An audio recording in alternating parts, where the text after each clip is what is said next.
Assalamualaikum warahmatullahi wabarakatuh. Salam santun dan salam sejahtera untuk kita semua. Sampurasun. Sahabat, selamat datang kembali di channel ini. Pada kesempatan ini admin akan kembali membahas kisah Satrio Piningit.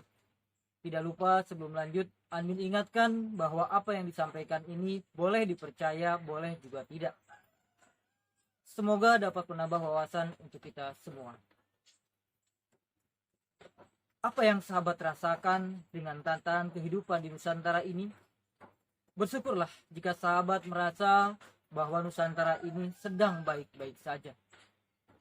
Namun jika sahabat merasa bahwa Nusantara ini sedang tidak baik-baik saja, maka mari kita perbaiki dari hal-hal yang kecil, termasuk diri kita sendiri.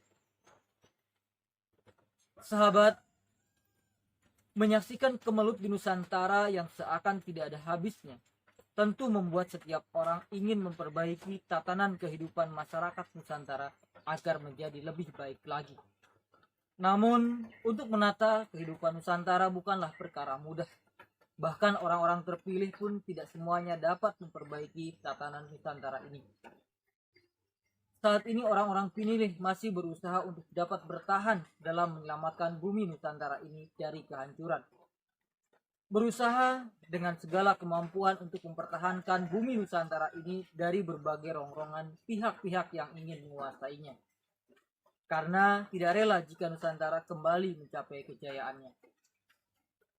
Namun seringkali perjuangan para pinilih itu tidak mendapat dukungan dari rakyat.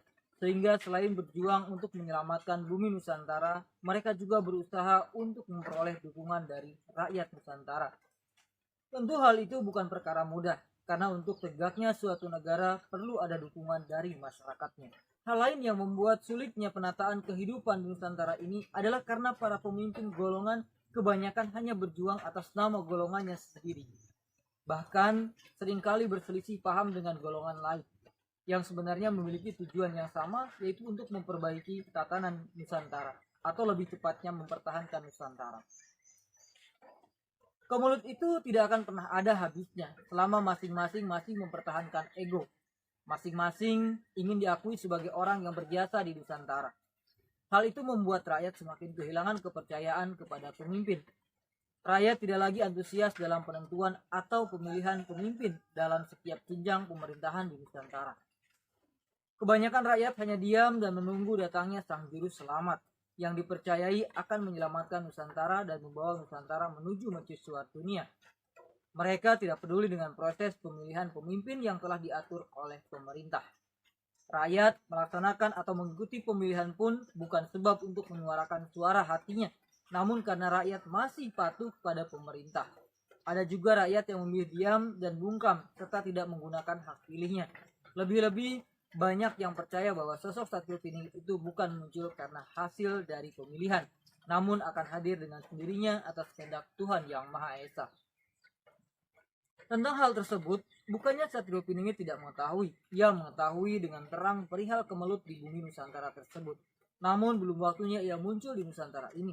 Belum saatnya ia menampilkan jati dirinya. Ia masih bergerilya mendekati masyarakat dari hati ke hati, memperbaiki akhlak masyarakat dalam persembunyiannya. Satrio Piningit itu tidak benar-benar bersembunyi di suatu tempat yang sulit ditemukan, melainkan ia ada dan menunggaling dengan masyarakat di Nusantara ini. Tetapi ia tidak mendeklarasikan diri sebagai Satrio Piningit. Sekalipun dalam usahanya memperbaiki akhlak masyarakat, seringkali ia mendapat penolakan, caci maki, bahkan tak jarang diusir oleh masyarakat yang menganggapnya ia adalah orang yang tidak waras. Ia tak pernah goyah dengan pendiriannya. Ia begitu sabar dan tak pernah membalas hinaan, makian, celaan dari orang-orang yang belum menerima ajarannya. Sebab ia meyakini bahwa ia hanyalah berusaha menyampaikan kebenaran.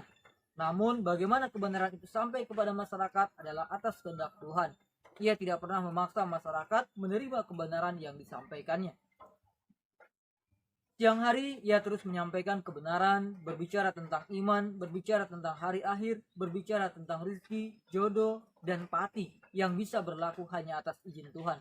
Ia juga tetap mencari sekadar untuk memenuhi kebutuhan hidupnya di siang hari. Sementara di malam hari Ia akan mengevaluasi dirinya, mengangkat tangan, dan mendoakan setiap orang yang telah ditemuinya di siang hari agar mendapat kebaikan dan perlindungan dari Tuhan Yang Maha Esa. Begitu pedulinya Satrio Piningit kepada masyarakat Nusantara, sehingga seluruh hidupnya ia abdikan untuk kehidupan dan kebahagiaan rakyat Nusantara tanpa mempedulikan terhadap kebahagiaan atau kesenangannya sendiri. Ia tak pernah berharap rakyat akan mengenalnya, ia tak pernah berharap akan pengakuan dari rakyat, ia hanya mencari ridho dari Tuhannya. Semua yang ia lakukan semata-mata untuk mencari ridho daripada Tuhannya, bukan untuk mendapatkan pengakuan dari rakyat. Sebab ia tahu jika tahta dan nama besar tiada yang abadi, suatu saat akan musnah. Namun Tuhan Maha Kekal dan mendapatkan ridhonya adalah hal yang paling didambakan oleh siapapun yang mengimaninya.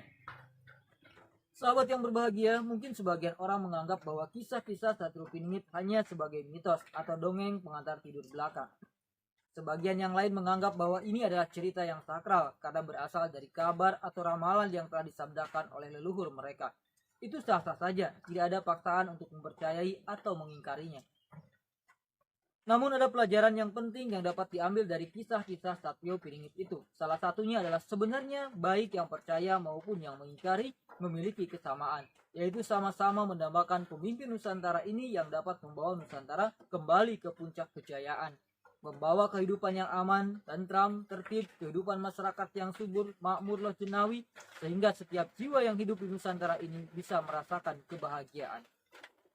Untuk itu, tidak perlu diperdebatkan mengenai perbedaan kepercayaan tersebut. Yang perlu kita lakukan adalah sama-sama berdoa kepada Tuhan Yang Maha Esa agar di Nusantara ini diturunkan pemimpin yang benar-benar sesuai dengan keinginan dan hati nurani masyarakat, yang dapat merangkul semua perbedaan sehingga perbedaan tidak menjadi sumber perpecahan, melainkan perbedaan sebagai sumber kebahagiaan.